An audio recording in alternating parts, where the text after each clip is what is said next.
Hi parents, good morning.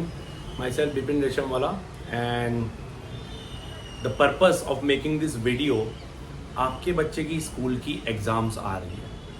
Now सभी parents चिंता में होंगे कि किस तरह से हम प्रिपरेशन करवाएं. Don't worry, we are there. हम लोग यहाँ पे रिवीजन करवाने वाले हैं और किस तरह से रिवीजन करवाएंगे वो भी मैं आपको इस वीडियो में शॉर्टकट में बताने वाला हूँ.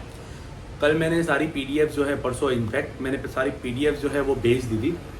वे पीडीएफ में क्या क्या है वो मैं आपको थोड़ा हाईलाइट कर देता हूँ. सबसे पहले जो है वो पीडीएफ में आपके बच्चे का डेली रूटीन है. यहाँ पे आप लोग स्क्रीनशॉट में या वीडियो में देख पाओगे कि किस तरह से आपके बच्चे का डेली रूटीन सेट किया है. Morning batch as well as evening batch दोनों के लिए मैंने कस्टमाइज करके एक टाइम टेबल बना दिया है. सुबह उठने से लेके रात को सोने तक किस तरह से उनको कौन से सब्जेक्ट्स को कितने बजे करना है, लैंग्वेज का क्लास कब है, अपनी क्लासेस का टाइम कौन सा है, अपने ट्यूशन के हिसाब से स्कूल के कितने आवर्स हैं, स्कूल से आने के बाद चाय नाश्ता खाना पीना, रात को थोड़ा बहुत टीवी, रिफ्रेशमेंट, डिनर, ब्रेक्स, ये सारी चीज़ें मैंने उसके अंदर ऑर्गेनाइज करके रखी हुई है. अगर आप डिटेल में देखोगे तो आपके बच्चे पूरा दिन सिर्फ पढ़ ही नहीं रहे हैं, थोड़ा रिक्रिएशन भी हो रहा है और थोड़ा उनकी तरफ से जो है वो पढ़ाई भी हो जा रही है.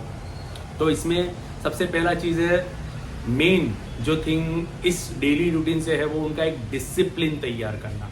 अगर हम उनको बोलते हैं कि आप लोग खुद बना के दो तो सभी के अलग अलग शेड्यूल रहते हैं, सभी के अलग अलग तरह से दिन में उठते बैठते करते, सबके डिस्टेंस ज़्यादा रहते हैं घर से, तो ट्रैवलिंग में टाइम जाता है.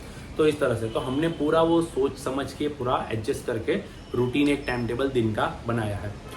Now this time table needs to be follow. अगर इसको फॉलो करेंगे तो बच्चों का जो रिजल्ट है वो काफ़ी अच्छे से आएगा. एक डिसिप्लिन मेंटेन होगा, एक पंक्चुअलिटी इनके अंदर मेंटेन होगी और रेगुलरिटी इनके अंदर आएगी. सेकंड जो चीज़ हमने भेजी है वो है इनका राउंड टेस्ट का टाइम टेबल जो आपको यहाँ पे दिखाई देगा. ना वाई राउंड टेस्ट क्योंकि इनका अक्टूबर में एग्जाम आने वाला है और कुछ कुछ स्कूल का तो सितंबर में भी आने वाला है. जैसे प्रेसिडेंसी एलपी वाले सितंबर में लेंगे. तो फिलहाल जो मैंने राउंड टेस्ट टाइम टेबल बनाया है वो अक्टूबर के हिसाब से बनाया है, जिनकी अक्टूबर में एग्जाम है. तो सितंबर में इनका राउंड टेस्ट हम लोग लेंगे ना. Round test is of 80 marks, 3 hours की इनकी टेस्ट होगी. हर एक सब्जेक्ट के लिए एक एक वीक का टाइम अलॉट किया है मैंने यहाँ पे. तो उस पूरे एक वीक में इनको पूरा प्रिपरेशन करवाएंगे and that is starting from the 4th of September. उसके प्रायर एक हफ्ते पहले से शुरू हो जाएगा. बट अब से जो अक्टूबर का महीना है उसके लिए प्रिपरेशन तो हमको महीना डेढ़ महीना पहले से करना पड़ेगा ना, तब जाके आपके बच्चों का जो है रिजल्ट अच्छे से आएगा. So for that August month यानी 15 अगस्त ये मंडे से हम लोग जो है पूरा रिवीजन जो है शुरू कर रहे हैं. मेरा तो साइंस और एसएस का पूरा पोर्शन खत्म हो चुका है और मंडे से रिवीजन करवाने वाले हैं. संजय सर का बस एक आध चैप्टर कुछ बाकी है, वो भी आधा एक बाकी है, तो वो भी नेक्स्ट वीक तक खत्म ऑलमोस्ट हो जाएगा और उनके बाद संजय सर का भी रिवीजन शुरू हो जाएगा.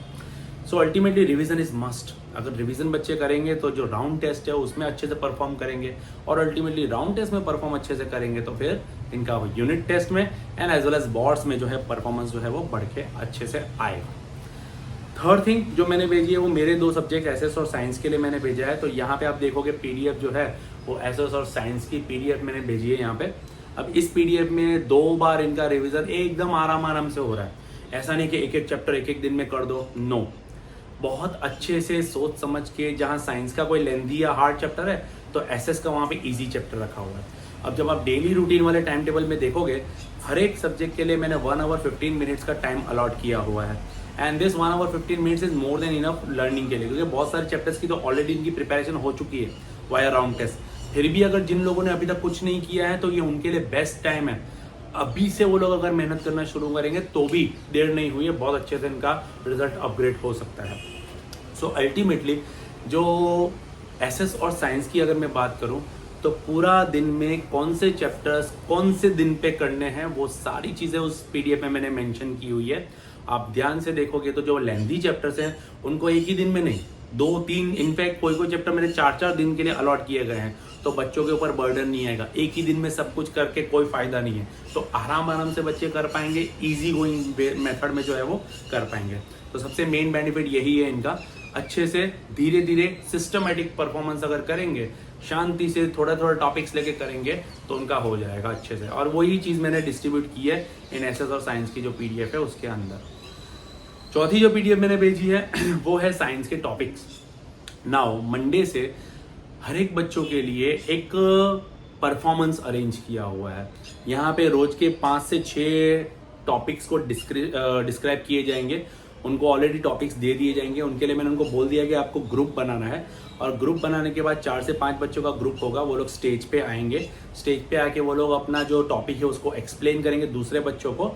और वो मेन चीज़ जो इसमें होगी वो है उनका खुद का रिवीजन, प्लस दूसरे बच्चे जो उनको सुनेंगे तो उनका भी वो टॉपिक का रिवीजन हो जाएगा। साइंस में 121 टॉपिक्स है, अभी तक के जितने चैप्टर्स हैं उसके हिसाब से 121 टॉपिक्स, और इन टॉपिक्स को मैंने पूरी तरह से डिवाइड करके रखा है चैप्टर वाइज। और ये जो चैप्टर वाइज है वो बच्चों को भी उस तरह से टॉपिक्स में दे दूंगा कि कौन से दिन पे कौन से बच्चे को कौन सा परफॉर्मेंस देना है। Now the main highlight of this thing कि डेली के वीडियो रिकॉर्ड होने वाले हैं, और ये जो वीडियो रिकॉर्डिंग है वो डेली आपको अपलोड होकर व्हाट्सएप के ग्रुप में, जो हमारा ग्रुप है संकेत स्टडी सेंटर का, उसमें आपको मिलते रहेंगे। तो आप भी देख पाओगे कि आपका बच्चा जो है वो किस तरह से परफॉर्म कर रहा है, किस तरह से प्रेजेंट कर रहा है, उसके टॉपिक्स किस तरह से उसको अच्छे से आ रहे हैं। तो पर्टिकुलर साइंस में ये मुझे करना अच्छा लगता है, क्योंकि साइंस थोड़ा प्रैक्टिकलिटी पे भी जाता है, थोड़ा क्रिएटिविटी पे जाता है, थोड़ा बायोलॉजी अगर है तो लर्निंग पे भी जाता है। तो मिक्स टॉपिक्स है इसमें। तो इस तरह से साइंस के लिए जो है वो मैंने थोड़ा सा इस तरह से किया हुआ है। नाउ द मेन बेनिफिट इस तरह का क्या है, तो सबसे पहली चीज़ जो इस परफॉर्मेंस में होगा वो है बच्चों का स्टेज फियर जो है वो निकल जाएगा। जिन बच्चों को स्टेज पे आके या अकेले में बोलने में घबराहट होती है या डर जाते हैं, सहम जाते हैं, तो वो चीज़ नहीं होगी। तो उनको सबसे पहले कॉन्फिडेंस बूस्ट होगा, और ये कॉन्फिडेंस जो है उनके लिए बहुत ज़रूरी है, ना सिर्फ इस टाइम पे बट आने वाले दिनों में भी उनके लिए काफ़ी ज़्यादा ज़रूरी है ये। तो स्टेज फियर सबसे पहले तो इनका निकलेगा। सेकंड, उनका जो टॉपिक है, क्योंकि पूरी क्लास के आगे सामने उनको आके बोलना है, तो वो टॉपिक्स को एकदम अच्छे से प्रिपेयर करेंगे वो। तो डेफिनेटली वैसे भी सारे टॉपिक्स जो हैं उनको अच्छे से ही प्रिपेयर करने, बट ये टॉपिक्स जब अच्छे से प्रिपेयर करेंगे वो, तो उनका रिवीजन जो है वो काफ़ी अच्छे से होने वाला है। तो सबसे मेन बेनिफिट जो है वो रिवीजन जो है खुद का भी हो रहा है, दूसरों का भी हो रहा है, साथ साथ में क्लास में एंटरटेनमेंट भी हो रहा है। तो हर चीज़, ऐसा नहीं है कि यहाँ पे चाबुक मार के सबको गधा मजूरी पे लगा दो, नहीं। यहाँ थोड़ा सिस्टमेटिक, थोड़ा प्यार से, थोड़ा टॉपिक समझा के जिस भी स्टूडेंट को जिस तरह से करना है यहाँ पे, तो वो अपना जो आइडिया है वो भी प्रेजेंट करके अलग अलग तरह से एक्सप्लेन कर सकता है। सो साइंस के लिए ये थोड़ा रहेगा, पेरेंट्स को डेली वीडियो मिलेंगे, और बच्चों के साथ यही थोड़ा कोऑपरेट आपको करना है कि उनको आप थोड़ा बूस्ट करो, थोड़ा मोटिवेट करो कि अच्छे से अच्छे वो प्रिपेयर करके जाए। कोई डरने की बात नहीं है। एब्सेंटिज्म किसी भी हिसाब से मत करवाना उनको। अब से रेगुलर रिवीजन क्लास में चलने वाला है, और रिवीजन जितना अच्छे से करेंगे उतना ज़्यादा बेनिफिट होगा। हम जो भी टेस्ट वगैरह लेते हैं, जिस तरह के भी पेपर उनको मिलते हैं, सारे मार्क्स सब कुछ अपने ग्रुप में आ ही जाता है। 10th का जो संकेत स्टडी सेंटर का ग्रुप बनाया है व्हाट्सएप पे, तो ये सारे मार्क्स आप लोग टाइम टू टाइम देखो। अपने बच्चों के लिए आप 5 से 7 मिनट निकालो दिन में, रात को आओ तब उनसे पूछो कि क्लास में क्या हो रहा है, किस तरह से सर करवा रहे हैं, और क्या क्या चल रहा है क्लास में, रिवीजन किस तरह से हो रहा है, उनका होमवर्क, उनका शेड्यूल, सारी चीज़ आप जब बुक जरा है वो 5-1 मिनट निकाल के, जरा टाइम निकाल के देखो, उनके मार्क्स देखो आप। अगर कम मार्क्स आ रहे हैं तो उनको थोड़ा आप समझाओ, क्योंकि अब है ना मोटिवेट करना ज़रूरी है, ना कि डांट पड़ताल करना। सिर्फ डांटोगे या सिर्फ बोलते रहोगे या मारोगे उनको तो कोई फ़ायदा इतना ज़्यादा होने नहीं वाला है। अब थोड़ा उनको मोटिवेट करो, क्योंकि हम क्लास में वही चीज़ की कोशिश कर रहे हैं। क्योंकि बच्चे अगर नहीं कर रहे तो उनको डांट के और नहीं करेंगे।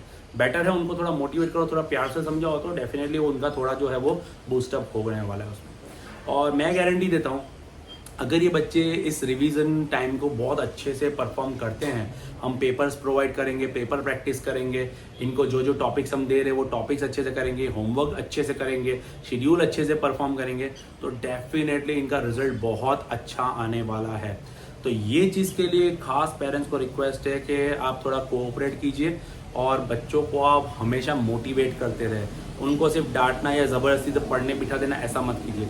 एक बार मेरा डेली रूटीन का टाइम टेबल देखिएगा और उसके अकॉर्डिंगली उनको आप पढ़ने बिठाइए, तो मेरे ख्याल से ज़्यादा बेनिफिट रहेगा।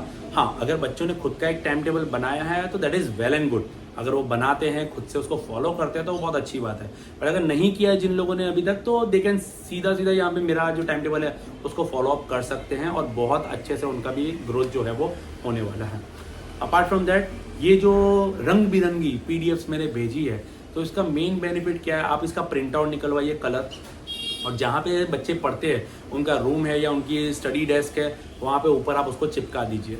और मैंने स्टूडेंट्स से डिस्कस किया है, आप जैसे जैसे अपने टॉपिक्स ख़त्म करते जाओ, जो टॉपिक्स आपको दिए गए हैं, जो डेली रूटीन का टॉपिक है, या आपने जो टाइम टेबल बनाया है, या हमने जो टाइम टेबल आपको दिया है, जैसे जैसे होता जाए उसको कट ऑफ करते जाओ, स्क्रिबल करते जाओ।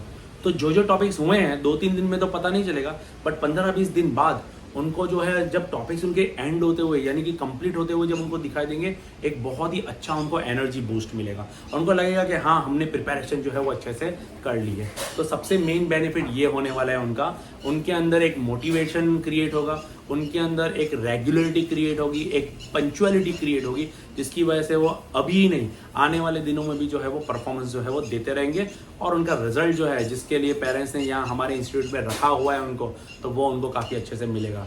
हमारा इंस्टीट्यूट जो है वो मेहनत करने में ज़्यादा बिलीव करता है। संजय सर ने ये इंस्टीट्यूट जो है 1990 से शुरू किया था, आज तक ये इंस्टीट्यूशन जो है किसी भी तरह का कोई फेलियर नहीं देखा हुआ है।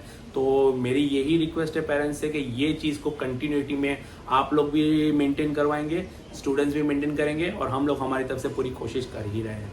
तो आई होप कि पेरेंट्स जो है वो अच्छे से मेहनत करवाएंगे अपने बच्चों को, हम यहाँ पे हमारी तरफ से करवाएंगे। जस्ट आपके बच्चों को यहाँ पे रेगुलरिटी रखना बहुत ज़रूरी है, एब्सेंटिज्म किसी भी तरह का मत करवाइए, रेगुलर वो लर्न करे, रेगुलर होमवर्क करे, रेगुलर शेड्यूल को लर्न करके आए। ये सारी चीज़ अगर रेगुलरिटी में चलेगी, साथ साथ में खेलना कूदना सब कुछ होने वाला है, क्लास में एंटरटेनमेंट भी होता रहेगा, क्लास में थोड़ा बहुत टाइम पास भी होता रहेगा, क्लास में पढ़ाई भी होती रहेगी, हर चीज़। सिर्फ पढ़ाई करते करते अगर वो लोग नहीं पढ़ने वाले, डिस्ट्रैक्ट हो जाएंगे और उनका ध्यान फिर कहीं और जाएगा। हाँ, थोड़ा मोबाइल से उनको थोड़ा दूर रखिए, जहाँ पे काम की चीज़ है वहाँ पे उनको मोबाइल जो है वो प्रोवाइड कीजिए या मोबाइल उनको देखने के लिए दीजिए। तो that's it for this video. I hope सभी पेरेंट्स को अच्छे से समझ में आ गया होगा कि मैं क्या बताना चाहता हूँ, और जो वीडियोस जो आपको मिलेंगे डेली उसको थोड़ा गो थ्रू कीजिएगा। जब जिस बच्चे का वीडियो होगा तो वो बच्चे का वीडियो आपके लिए प्लस दूसरे बच्चों के लिए एक रिवीजन का एक सोर्स बन जाएगा। वो बच्चे नेक्स्ट टाइम जो वीडियो देखेंगे तो उसको एक रिपीट के हिसाब से भी देख सकते हैं और उनका रिवीजन जो है वो भी उसमें होता रहेगा। अपार्ट फ्रॉम दैट मेरे वीडियोस तो जितने भी चैप्टर्स खत्म होते हैं, मैं चैप्टर खत्म होने के बाद आपको भेज ही देता हूँ। तो उन वीडियोस को टाइम निकालते उनको, जैसे मैंने क्लास में बता दिया है कि आपको जो मैंने टाइम अलॉट किया है डेली साइंस एसएस के लिए, तो किस तरह से आप मेरे वीडियोस भी देख सकते हैं और उसके हिसाब से आप रिवीजन क्वेश्चन आंसर्स को भी लर्न कर सकते हैं। तो इसमें पूरा जो रिवीजन है वो आपका बहुत अच्छे से होगा। सो आई होप सभी पेरेंट्स कोऑपरेट करेंगे और बच्चों आपका टाइम आ चुका है कि आप अच्छे से चालू हो जाओ, एक पूरा रूटीन में आ जाओ। अगर अभी भी आपने नहीं किया ना तो फिर कभी नहीं कर पाओगे। इट्स नाउ और नेवर। ठीक है, all the best, thank you very much.